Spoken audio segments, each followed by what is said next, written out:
सकाळी उठून केली जिम, एक टाइम आता जेवण विसरण पण जिम ना विसरणार.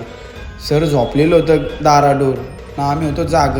लावला साऊंड न केली सरांची हवा टाईट. दाचक्यान उठलं सर.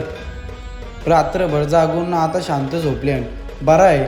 सकाळची मॉल बघला तर बाहेर येऊन बघतो यो आशीला मोठा बंगला ना गाडी आमची. मॅडम झाली एमसी स्टँडची बहीण.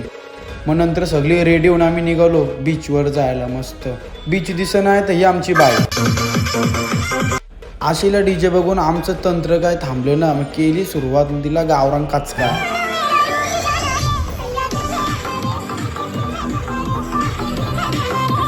पुढं जाऊन बघतो तो ह्यो आशीला वेरू घातला घाशानं आता दिली टपली. मग इथं चहाचे कपान पाणी घ्या पुरी हातानं आता टाका ना आता मारावर की. ह्यो आशेला हसत होतं का काय सांगू. मिळून जाकी थोबाराला लावून ठेवले दलिंद्र्यानी. ये सुक्या पुऱ्या घासाव घास फुकाटची पुरी बोलले तर काय सोडीतच ना आम्ही. घरी जाऊन बघते तर ही भांडी